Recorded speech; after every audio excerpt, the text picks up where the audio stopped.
Oh man, well, I almost said them thrones. If you would have said it, I would have said them thrones too. Right. Dat Craft. Dat Craft. Dat Craft. Dat Craft. It's the Real Negus and we back. We back. Dat Craft. Dat Craft. Dat Craft. Dat Craft. HBO got a show about blacks. It's not whack. Nah, Mike, it's far from whack. It's far from whack. Yeah. Man, we hadn't had a show this good in a long time. Nah, man. I mean, maybe ever. Yeah, I mean, like, you know, like this episode, I kept wanting them to, since we went back to Tulsa for a little bit, you know, I wanted the Watchmen to show up. Yeah. I wanted Dr. Manhattan to walk through real quick. Yeah, that's what I was thinking. The same thing, man. Yeah, like, Dr. Manhattan, but Letty kind of is Dr. Manhattan. Yeah, I mean, like, what if Regina King had like bumped into him when she was doing the slow montage walk?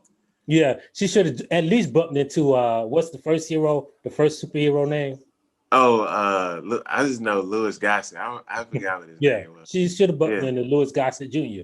Yeah, in the wheelchair. No, he was the little boy then. Yeah, he was a little boy then. Yeah, he was the little boy. I think that was the car. Remember, he hid out in the car. I think that was the car where Montrose got that liquor from. That could have been. It was the same little town square. Yeah. I kept having to like remind myself like this was early 1900s, so it wasn't like no freeways and nothing. Like, you know, you didn't need an Uber to get across town. Yeah, they could have. She could have took an Uber, but she was walking slow. Now she was walking slow. She was taking her blessed time. Oh, Hippolyta foaming at the mouth and everything. I'm like, yeah, man, get your ass back through that portal. Yo, man. I mean, so we got one more episode left. Right. This was the penultimate episode. Mm-hmm. I thought, I mean, like, what was some of your big takeaways from it? Well, one of my biggest takeaways is I always look at it as a writer, man. And so this is going to be a strange comparison, man. But it reminded me how of the episode from Game of Thrones with Hodor. You thought you got Hodor vibes? Just think about it, right? So it came full circle when Montrose and Atticus was the bat. It was the stranger with the bat. So the stranger, like Montrose, Atticus's purpose in history was to show up with the bat to keep his daddy alive so that he could exist to save the world the same way that Hodor did. Yeah, and I think, man, you actually kind of brought it back for me too, because like it was some stuff that I was getting very frustrated by throughout the whole episode. But yeah, like you said, like all of that was to bring him to his purpose, to grab that bat and be Jackie Robinson. Because remember at the beginning of the episode, beginning of the season, that's how we started out with Jackie Robinson with the bat. So I thought that's a good point. I could see where you got that. And remember, the first scene in Game of Thrones was Bran practicing the sword with Hodor standing right there. And No, I got it. I was trying to be positive, Mike, but I think I'm gonna go opposite of you. I was thinking about like why when we get like supernatural black stories, why they gotta have the sister girl foaming at the mouth.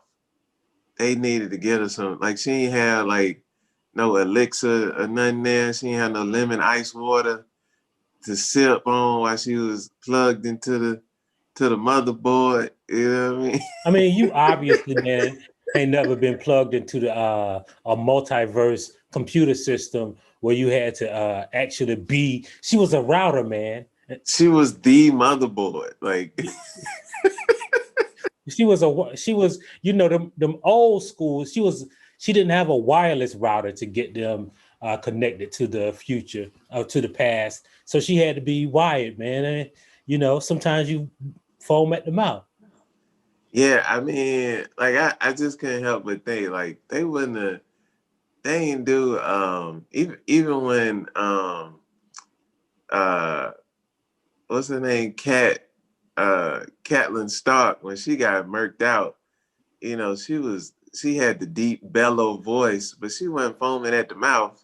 Yeah, She had but just sipped some wine and stuff before they slit her throat. that cleared up some stuff to me because last episode I was bothered by the consistency of the white spit, but that brought it all back. Like, oh yeah, that's just how they do spit. Like how they imagine spit is Yeah. real thick and foamy, like almost like it's got a Oh, little the bit of loogie. oatmeal in it.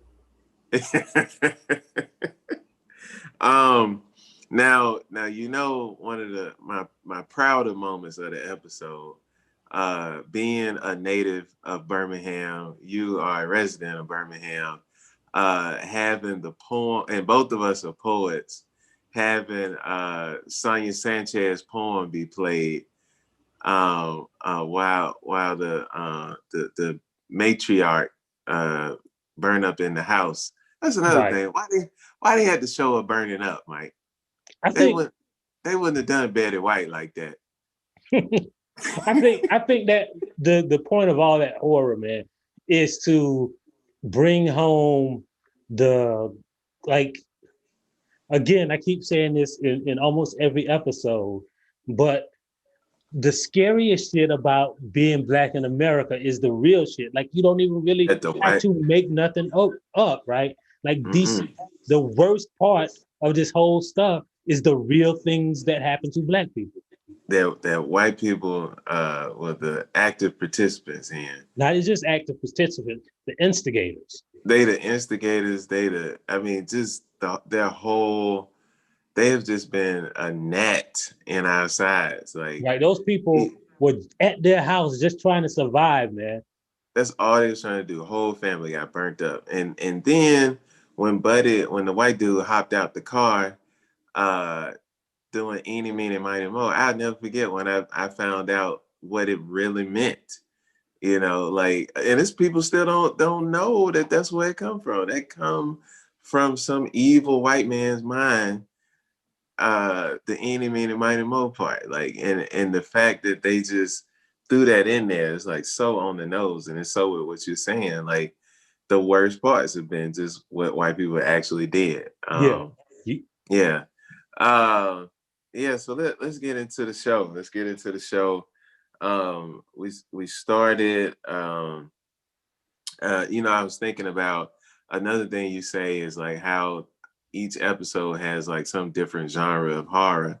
And I thought we were going to get a full-on exorcism episode, Right. but we just got a brief glimpse.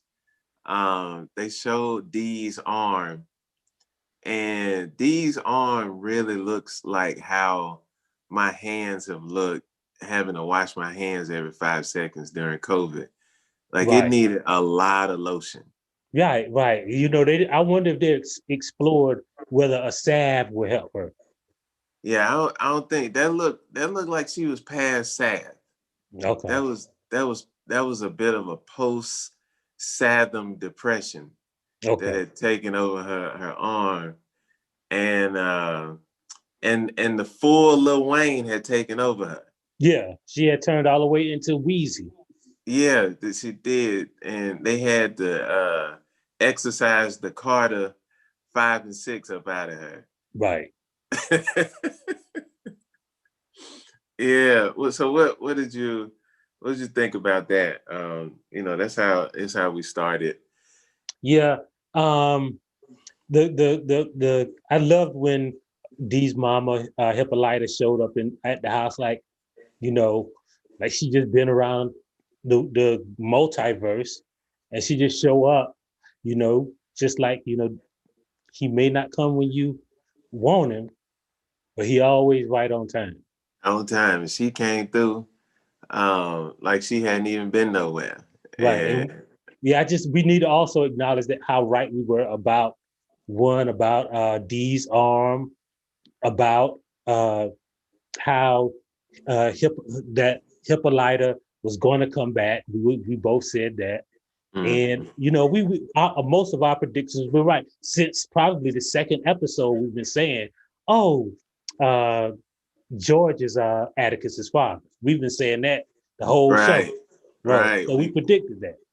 We got the big reveal. And it's final. I mean, he couldn't Montrose couldn't sit on that this Right, time. Like he had been able to weasel out of it so many times. But this was the one time like he could not go anywhere. Wait, before I think we skipped a couple scenes. We got the another this part. I almost cut it off because I was so mad. Lancaster been piecing black bodies on himself, Mike. And right. did you call that? I think you called that. I thought he was just hairy. Now I Yeah, thought I I think said, man, it like he getting like he black under his shirt, man. yeah. So that's what he been doing. He been kidnapping black people and making it into his skin so he could stay alive. How Right, many times he done got fucked up? bruh. Old girl said 9 times. Oh boy, well, old girl slash boy uh said 9 times. Christina slash uh William. William said 9 times. So then it made me wonder. So who was the white man in the closet? Was that the white man that they were trying to use so he wouldn't, I guess you overextend gotta his keep a black? spare, like he's like a spare tire, I guess. Yeah, he's like a white. You keep a spare tire in the trunk, man. They kept him in the trunk. He's like a donut, not a whole spare tire, Yeah, but he's like a donut. You can go 50 yeah, miles on that white boy body. right. He's like, oh, this like if they reach too much percentage of black, they'd Mm, be like, man, this too much. Give me a little white earlobe or something. Give me a little white shoulder to patch in because I want to wear a tank top today. I don't want yeah. them to see my black skin. Oh man, but I'm glad he died. And it was good. Oh, and then we saw where the rocks was crying out being in his office Right. because they couldn't get the spell to work. Mm. So that was dope, man. It's like it made me think that Christina has just been watching everything unfold. So that Well, means no matter what's yeah, going on, she's she yeah. said that that's what she told uh Ruby. She said that you know she, she had planned everything out meticulously, and the only variable was time, right? Right. So that's why she sent Ruby into that office to put the stone in there.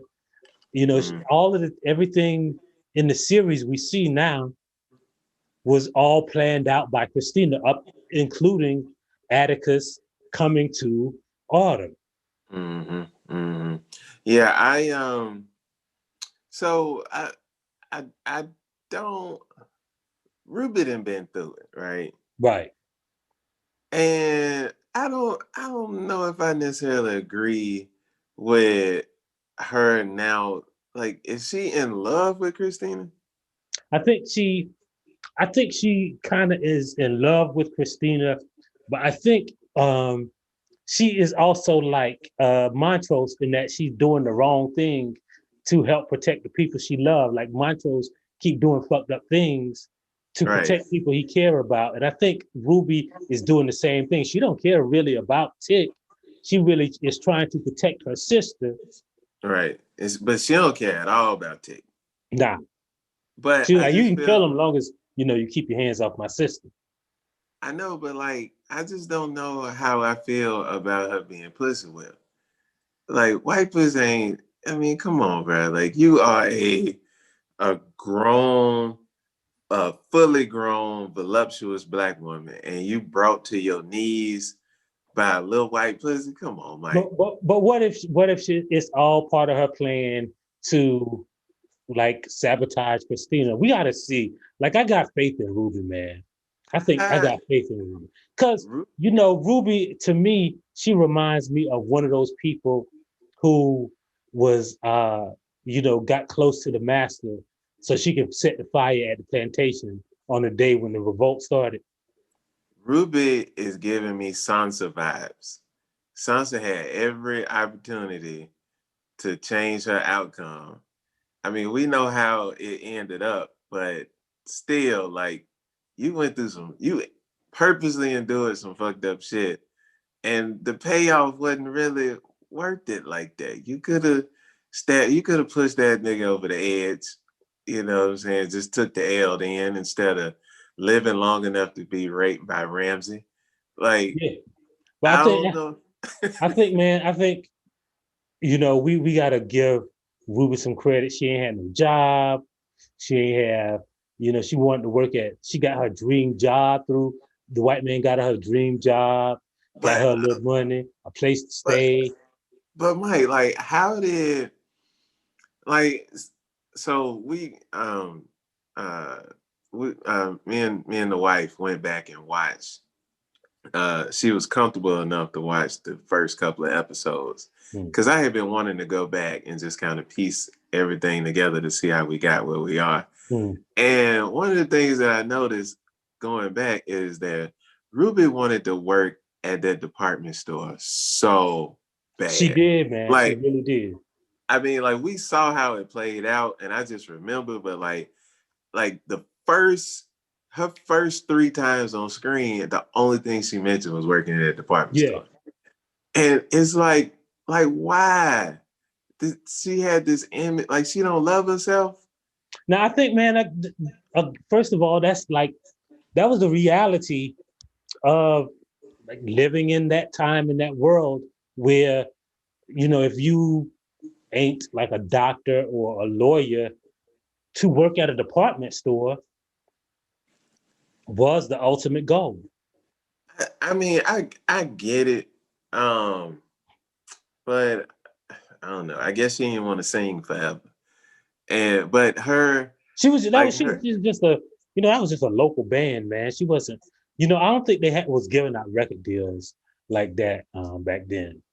I mean, they could have been. I mean, it's they could have. It wasn't but so many black people. I mean, these are all the folks that escaped. I mean, she was in Chicago, Mike. Like, come on, like she could have been Kanye great grandmama or something. I don't know. Yeah, but even what I'm saying is, like, back then, man, getting a record deal was basically just kind of like working at a department store. I mean, you was famous, but you weren't rich, really. You saying there wasn't no TikTok back then?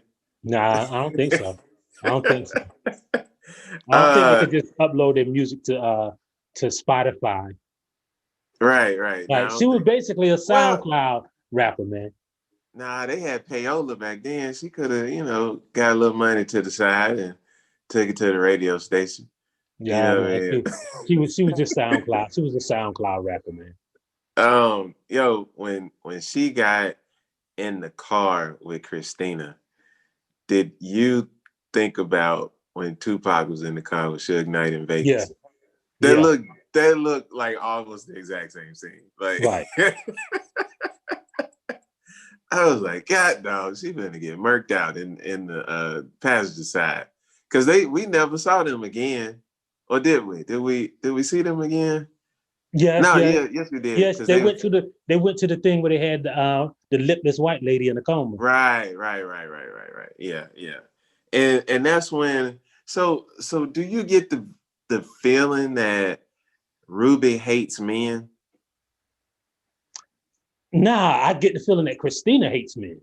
Well, I know Christina. Well, I'm saying, do you feel like the influence of Christina has rubbed off on her to hate men? Because she has been very anti-tick, and she was very anti. She was about to go head up with Omar Montrose, damn, I forgot what his name was on the other show on Boardwalk Empire. But like all three of them together, like she was finna fight this nigga through 3 anthologies. I think, man, and she keeps mentioning it. This is why I think it. I think Ruby uses men and uses whoever to get what she wants, like her mom used to do. Like she always say that about Letty, but it's really her who is using her body to get the things that she wants. Yeah, yeah, yeah. I thought that was interesting. Yeah, I am not on Team Ruby. Like I think at first I had sympathy for her because I mean she done been through it, but then like she turned me off last week when she tried to appeal to the white woman's whiteness. But now I didn't really see. I saw it. I guess I was kind of naive to this whole turn. Like she in love with this bitch. Like goddamn. I don't think so. I think Ruby playing her, man. I think Ruby playing her just like her mom would do. Like really, she keeps saying that about Letty, but Letty is really in love, and Ruby is the one that is really like her mama. And the other thing I think about Ruby, right, is Letty was always the one who got to go away on an adventure when Ruby was the one handling things. Like she was there when her mom got sick. And so like one, she deserved it. And two, Ruby is a loyal person, right? I really think that she like somebody got to keep an eye on this white woman and letting them just letting her roam around doing whatever she want to do. Ruby is the one who keeping an eye on her. I don't know, Mike. I think she didn't. She let her smell it, and now she got caught up on the whiff game. Well, we'll see. Uh, We'll see which one of us is right. we'll see. Oh, another thing that was kind of frustrating was after they did the kind of like the exorcism on D, her hair went from Lil Wayne to buckwheat, and like what, like why did that happen? Well, her hair was Well, always like not straightened, but like it looked like her hair to me. no, I'm saying like, does an exorcism pop the barrettes on her hair? Yeah, I Is think that so. what was supposed to I happen? think the barrettes was satanic too, bro. I mean, she went full blowout. Like it Right, but was. how did the barrettes get on her hair if they wasn't from witchcraft? Oh, okay. That makes Yeah, sense. All right, so she had witchcraft barrettes, yeah. and then like that knocked the Lil Wayne out of her. And then Okay, all right. she had bugs in her skin. Yeah, she had like little lice pellets. Yeah. That was the little lice from Lancaster, because um I so then let's get to Montrose.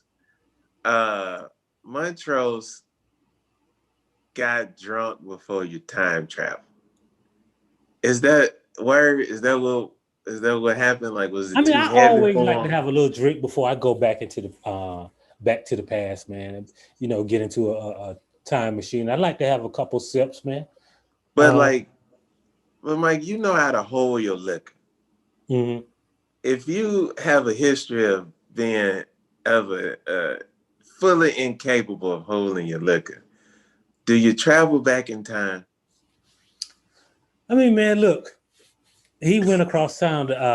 He probably got some good whiskey in Tulsa, man. But I feel like we didn't know the extent of what Montrose would have to face in this episode. You might need a good strong drink, man.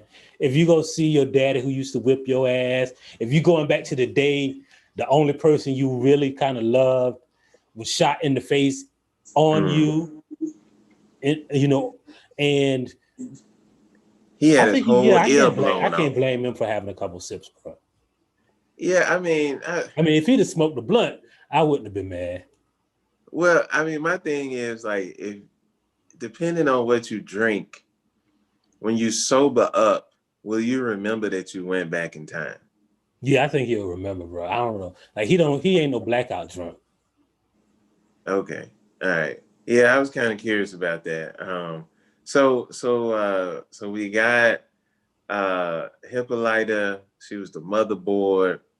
Um, she had the lifelines in her wrist. She plugged in, and so they travel back in time. Now, where were they when they jumped through the portal? Was that like a little random hotel? Oh Was yeah, yeah. that It was the Black Hotel in Tulsa. It that was was the Black Hotel? the Okay, Black Hotel on what they call, Black Wall Street, but that right. was kind of like a famous hotel.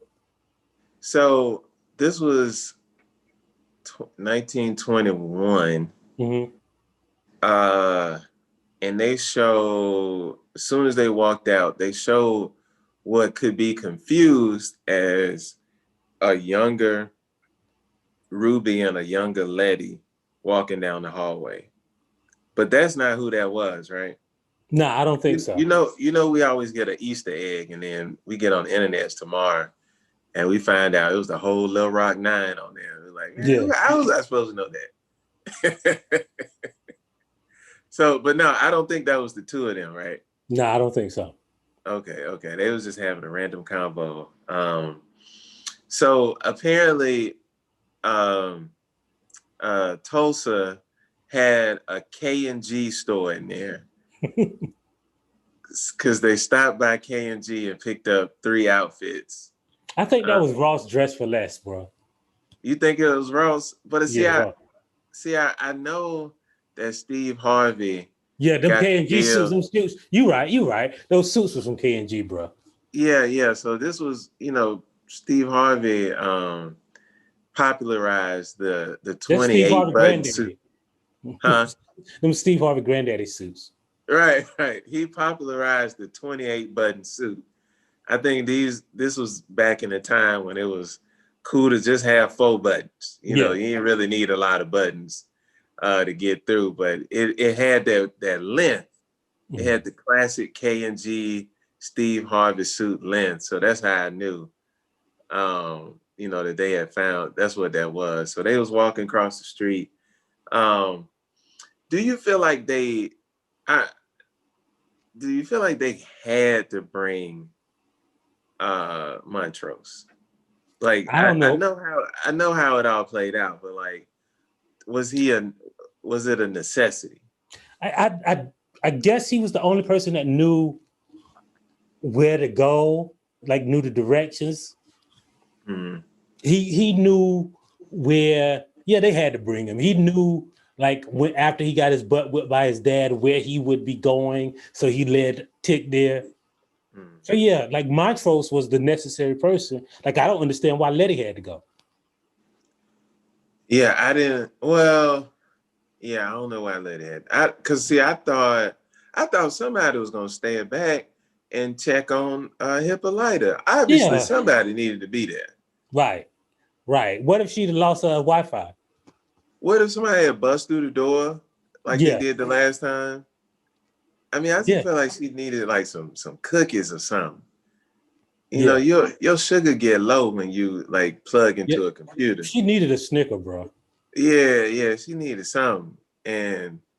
Uh and I just felt like, that was a Montrose thing. Like, cause they had told Tick knew all the stories, so he probably knew like how to get to where they needed to go. Yeah, Cause but well, I don't ultimately, know, man. I think Montrose needed to be there. Tick needed to be there. I just don't think Letty needed to be there. Like, first of all, she was pregnant. Second she of was all, pregnant. yeah. I Yeah. mean, she was invulnerable, so that might have helped. But she could have stayed there, man, and gave Hippolyta like a payday bar or some graham crackers or something. Yeah. And then she goes on the trip with some PF flyers on her feet. Right. And like, bro, that's a dead giveaway. Well, The J's of maybe the time ain't maybe came out. maybe K and G don't really have a good selection of women's shoes. Was that? I mean, but the goal was to not tip off. Yeah. Like what I'm saying. You got this fast running. I felt like she only went back in time to show that she could run real fast. Well, she didn't run fast though. She did. Well, she outran the white dudes. Yeah. And then she walked back to the damn portal. I was like, get your ass in. I was so mad watching her walk down the street, Mike. Yeah, like, me I too. know you invulnerable, but come on. Man, and why Hippolyta got them lightning cords plugged into her wrist, man? Come on. Yeah, like be considerate. You know Yeah. what I mean? She don't know them lightning cords. You remember lightning cords used to break all the time. Yeah, them the joints that you had to kind of help around the house with. And it plugged into everything. It plugged into the lamp, into the TV, What if into the halfway through the stove. strip, while she walking slow, Hippolyta's wrist would have said this accessory is not supported by this device or something like that. Bro, like she went into how your iPhone tell you Low do you power want to mode. shift into low power mode.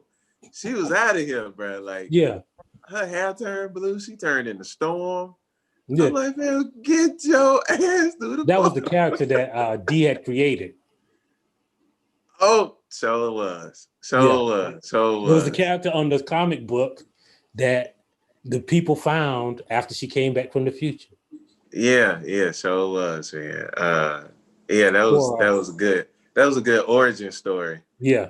I like how D just made up this whole story, but it really ain't made up. Like these so it make you wonder, like, where does our imagination really come from? Right. You know what I mean? Like, I don't know. That's crazy. But yeah, shout out to the character that played Montrose and George's father. Yeah. I only know him as Mike because he I was knew you was gonna know him. Huh? I knew you would know him. You like a walking encyclopedia of Negro B characters. Like, no, this dude is like WXYZ level. Like, he came from there, and now he at least C level. I don't know if he made it to B just yet. Where do you know him from? Right, so Issa Rae, when you know how she started out, she was making these YouTube shows. Right. Awkward Black Girl, and then she tried to build out her channel with, I guess, just some Black people that was just from around the way in LA. And they used to walk around with like a little handheld camera, and they made this show called That Guy, right?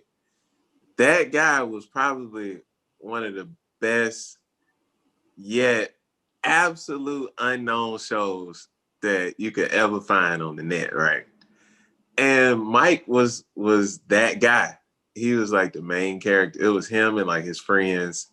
And I only know him as Mike, but he's been in like made a lot of little cameos. Like he was in some struggle movie I think I know he was in Black Lightning. That was when he kind of made that jump. But I thought it was great. Lester Freeman from 227, man. I thought it was Lester from 227. They had the same mustache. The same mustache, right. But yeah, it's just cool to see him like continue his grind. I don't know his name. I just know him as Mike. I think his name in real life is Mike, which is hilarious. But yeah, I mean, I felt like he did a good job. He always get good cameos and stuff. But yeah, I just had to shout him out. And then, they showed everybody in the house. I recognized that Black lady too, who was the great grandmama. I can't think of her name right now. But her, I think her brother or her son played on Honey, I Shrunk the Kids too. But that's a deep dive, bro. Congratulations. Yeah, man, it's crazy. I know I watch a lot of TV, Mike. Yeah. So clearly way too much. Yeah. Um, yeah, but I didn't I wish they could have gave her a better outcome. Like I ain't want her to like just pray herself into the afterlife getting burnt up. Like she deserved a little more. Like she could have jumped out the window and like, broke her leg or something and then it just died from septicemia. Yeah, but she would have altered the future, man. She sacrificed herself for the greater good. I mean, she still could have done it, but I mean, like burning yourself up is a little tough. Plus, especially when you're watching the little light skinned girl from the future, just Yeah. sitting there chilling. Like, damn, I know this hurt. Yeah. Like, She bitch, you didn't say can't nothing just about. She didn't say. You notice she didn't mention like why. So my grandson like light skinned girls now. right. They could have got a chance to know each other or something. Like, why it had to be like that? Yeah. They wouldn't have done Betty White like that, Mike. That's all I'm Nah. letting you know. B Arthur would have got a better outcome.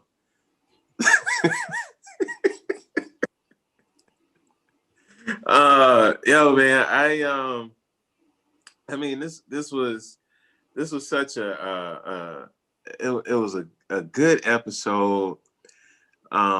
It just going back to Tulsa though, was it?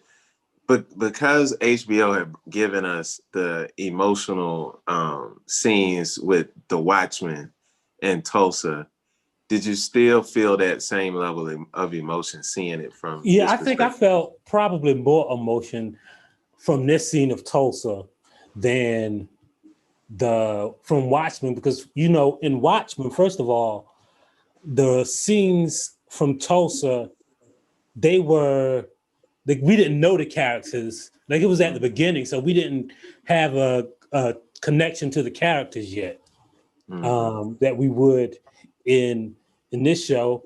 And the other thing about this one is the scenes from the Watchmen, it was the origin story and let you know that this existed. But I think in Lovecraft Country, it showed you the individual people. Like in the Watchmen, they burned the town, right? They burned a place called Black Wall Street, Tulsa, a group of people. But in this one, they killed individuals, right? I think that's the Mm-hmm. difference in the two. And that's like what we don't realize about horror and history. Like they be doing that shit to people, right? Like it don't Yeah. be like the black population of Tulsa. It was like a little boy and a little girl and people who was going to the prom. And so I think that's the difference between the two. And that's why I think this one like is more of a horror story where Watchmen was more of some shit that only a superhero could say. Yeah, yeah, I agree with your point. I think when we talk about Tulsa, we talk about it from a position of shock because it was so shocking. And I felt like when the Watchmen did it, it was shocking because not only how they rolled it out, but it was like all black people knew about Tulsa. Right, We knew white people had never heard of Tulsa, right. I and it didn't. I was didn't though. I didn't know white people hadn't heard of it. I just assumed white people knew about it. nah. I ain't man. White people. When Bernie Mac used to tell this joke about how uh, white people own they know black heroes got three names, but they could never like they don't know our history. Like he did Yeah. like a Black Jeopardy segment on SNL one time, and I think he was saying uh, it was something about Philip Michael Thomas or Malcolm Jamal Warner. Like it was like these. It was a. I don't know. It was a funny kind of reference to it. Anyway, I thought about that because I was like, white people don't know shit about us, and I know they don't know shit about Tulsa, and but the shock of seeing it brought forth on screen Right. was like, damn, like, oh shit, they went there and did it. And it was almost like it represented like this new era of black filmmaking Right. and then to go back to it, um, it didn't feel overdone, Mm-mm. but I I don't want us, just because we revisited it a second time, that the only thing that matters is Tulsa. Like Right, right. But see, I I don't. don't think that's it. But I'm just saying, like, I don't want that to happen because Right, like, but I look at Tulsa and like two shows going to Tulsa as like, I don't know, like, for instance, like how many movies or shows about going back to the future have we seen, going back to, like, I don't know, the signing of the Declaration of Independence, or some shit that happened to white people, like shit. It was two movies out at the same time about 9/11, right? right, You right, know, it right, was, right. all the stuff that happened to white people. We see a million movies about it, right? Yeah, So, how many, like, you can't count on one hand the number of movies you've seen about the invasion at Normandy, like storming the oh beaches of god, Normandy, or I World know. War II, or What was the joint just came out? Like, white folks was loving that movie. I was right. like, what? You just shot it on 35 millimeter? Like, just a bunch of them Or the done. one that's just one long continuous shot. I know what you're talking Yeah, about. There's too yeah, many of yeah, them, right? So, yeah. like, but we revisit all of those. Like Tom Hanks been in like 37 World War II movies, right? So Right. we visited the jungles in Vietnam a million times. We've seen a bunch of Civil War stories. So nah, I don't think you could, like, it's just two times. So Yeah. yeah, Well, I mean, I think what I'm alluding to is like we really are in this era of like just black storytelling, and like us revisiting it this time, it didn't feel, I mean, it still felt new again because of like we got more of a personal touch to it. But like even in your example, I mean, I guess what I'm trying to say is like I want us to continue this momentum of storytelling and really telling the stories that that we still don't know about. Like, right, yeah. Matt, Like you were talking about, like, white people. When we discovered that, well, I discovered that white people didn't know about Tulsa. Like, I just found out a few months ago that white people didn't know about the Freedom Riders. A lot of white people don't know about 16th Street Baptist Church, bro. Like, if you you ask, know, I wouldn't be surprised. You know it because you live here. If you ask the average white person, like, I won't even go into the names of the four little girls, but if you ask, like, what's 16th Street Baptist Church famous for?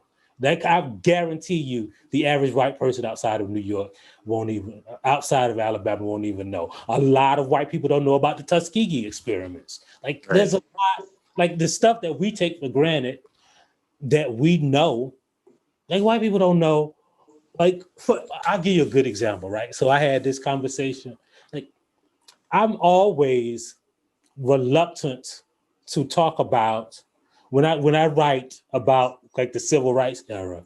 I always say, like, we later found out in FBI papers, and we would later find out when these FBI documents were exposed, because I realized, like, there's a lot of white people who don't know or really don't think that COINTELPRO is real. Like, they think it's like a conspiracy theory that, like, people talk about, like Hotep people, but they don't know that the COINTELPRO was a real 50, 60-year long counterintelligence spying program that was enacted by the government.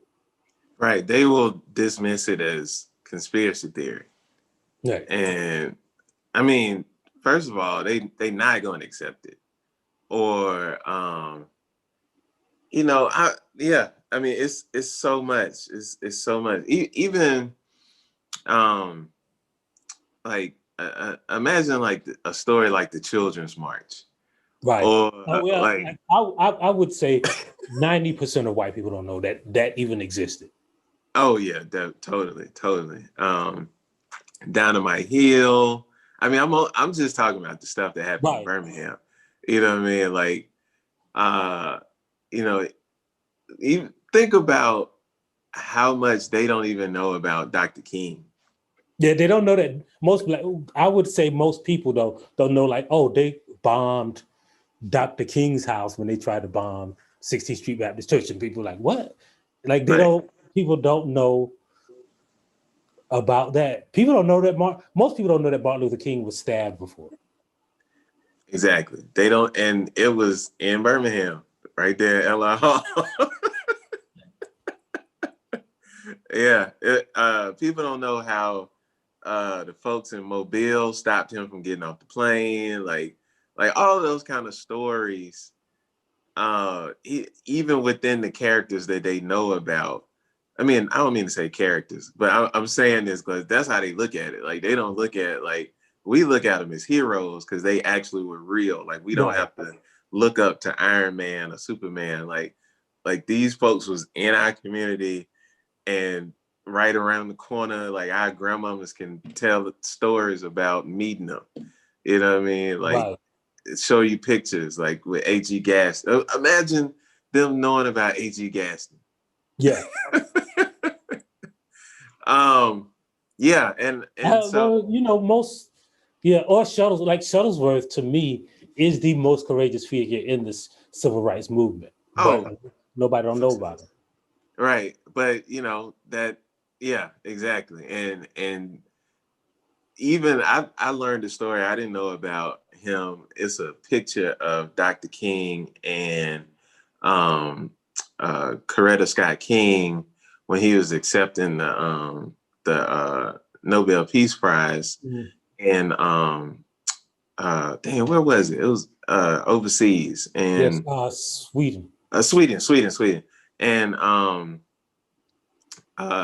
my man Fred Shuttlesworth called Dr. King overseas, and like they had got into a big fight, like a huge fight. And right before they took that picture, he had got off the phone with Yeah, Reverend Fred. So yeah, yeah, Reverend Fred was about it, yeah. and He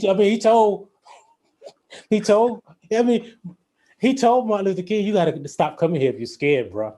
Like literally, don't come here no more if you're scared. And if you come back and be scared, then I'll turn your name into mud." There's a literal letter from Shuttlesworth to King that says that Shuttlesworth wrote from his hospital bed after he was yes, beaten. yes, yeah, yeah, man, all of those stories, Yeah. and I think like as we look at these, this blurring of the lines of like sci-fi cinematic joints, telling like not necessarily well some in some aspects retelling history, or just more so putting it in context. Um, I think I like one of the lasting aspects of uh like white supremacists hold on us is like we thinking that okay, this is just gonna be this one show and we going back to Friends tomorrow. You know what I'm Yeah. saying? Like I want us to like build off of this. Like Yeah, but my see, I would argue, right, that like because people online or whatever be mad, especially white people, be mad when you delve into this because like I guess you got to have a mess. This ain't no message, bro. Like this is just like if you made okay, I'll give you a good example, right? Like Watchmen went to Tulsa, right, and talked about that.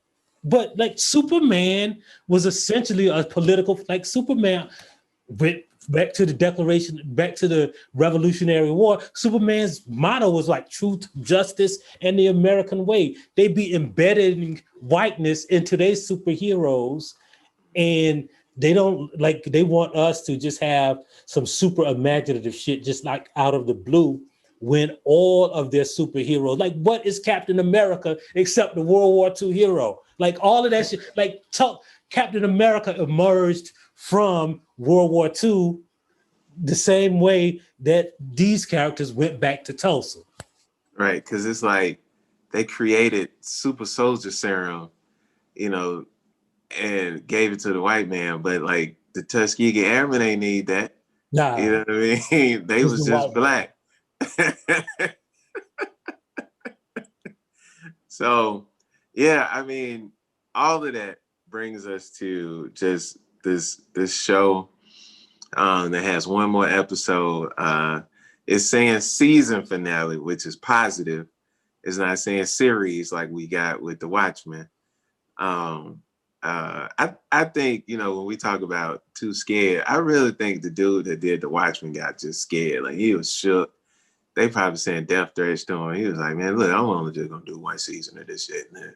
No, Let me go on about my life. I think he see. So this dude, the dude who did The Watchmen, Damon Lindelof, right? I'm glad he only did one season of The Watchmen because he's known for fucking up shows as they go along, right? He'll produce. He messed up one of your shows, didn't He's the dude who did Lost. Right. He's the dude who did The Leftovers, which I love, but it kind of fell apart at the end and in the middle, and then came back. So he's done he's done a lot of shows. He did. So what's the show? The first movie that it was made like it was following somebody in the handheld camera. Blair Witch. He did the first he did Cloverfield? Oh, the first one. And then in the second one, and the second one with old big boy from Roseanne, like that fell apart at the end. So like I'm kind of glad when he only does like one season. So he did the second one too? I don't know if he did the second one. He probably produced it. So 3/4 of that movie is brilliant. And then the last part is just stupid. So Mike, we literally just watched this last weekend because Lauren had never seen it. The one where they're locked in the basement. Yeah. I mean in the silo. Right.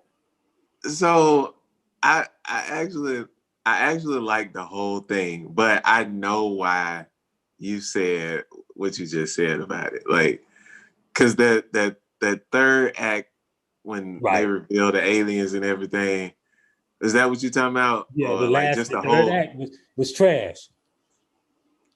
Yeah, because it didn't make sense. Like she wasn't supposed to survive that at all. And there shouldn't have been any actual aliens. And if there were actual aliens, he should have never shown them. No, I mean, because what it did, it verified how crazy Roseanne dude was. His name John Goodman. And it turned the movie from an interesting psychological thriller because it was just the prospect, like, is this dude crazy, or is he just paranoid, right? Or does he know something?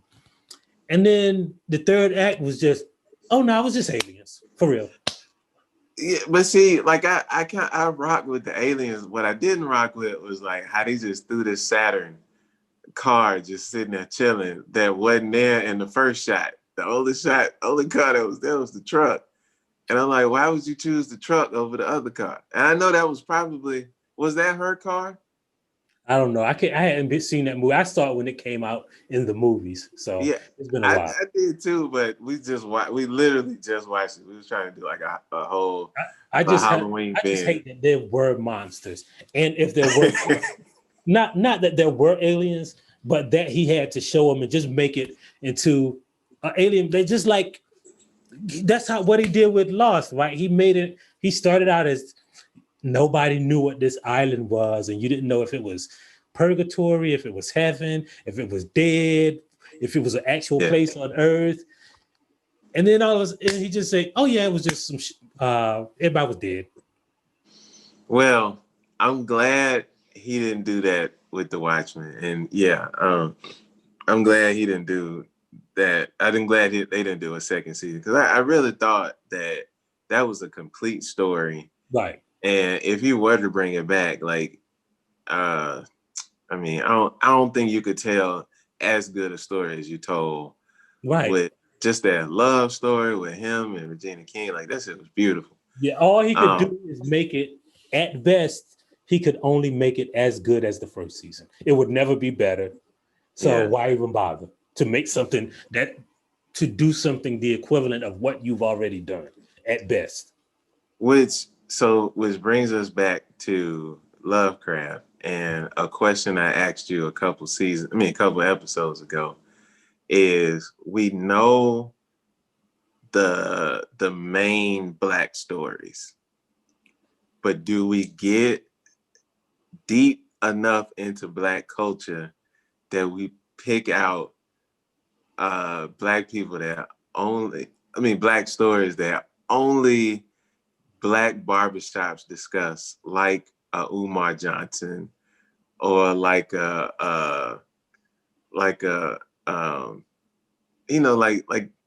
kooky dudes that be on social media doing the Pan-Africanism and just going with the wild stuff. Like, how far into Black stories are we gonna go next season?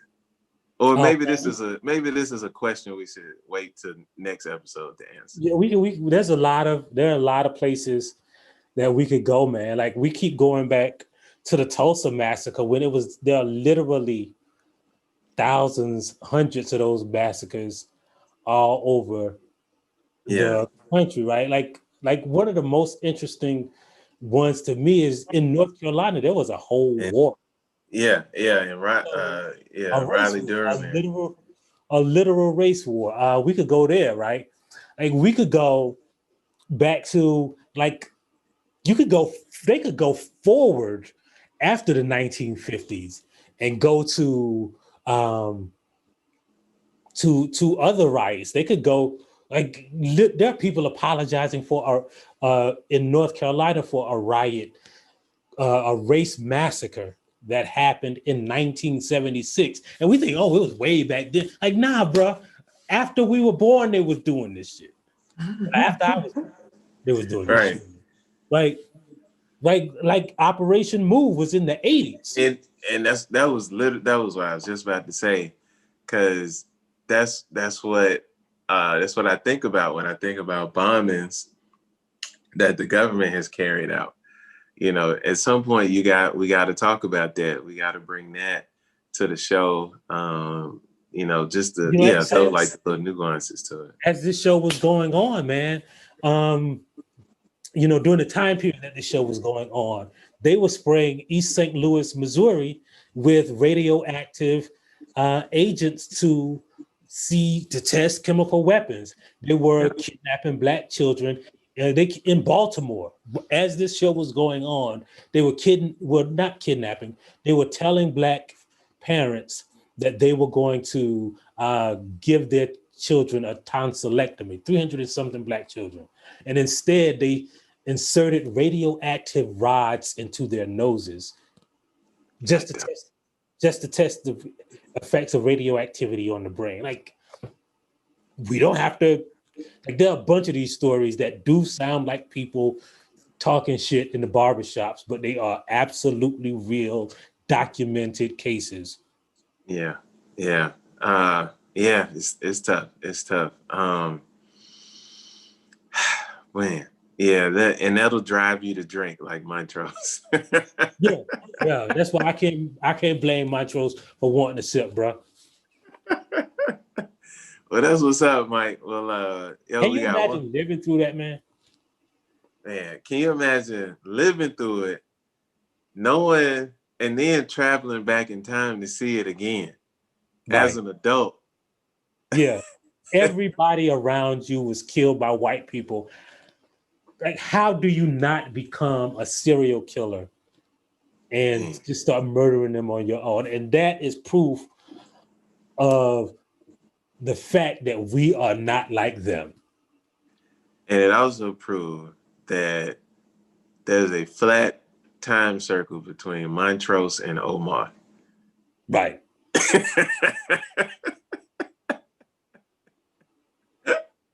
Yo, Mike, man, crazy episode.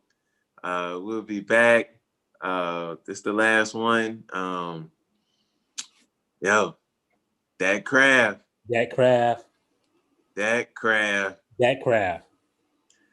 It's the Real Negus, and we back. We're back.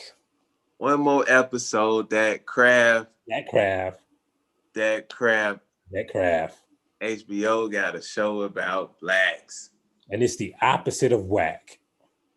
Peace. We out.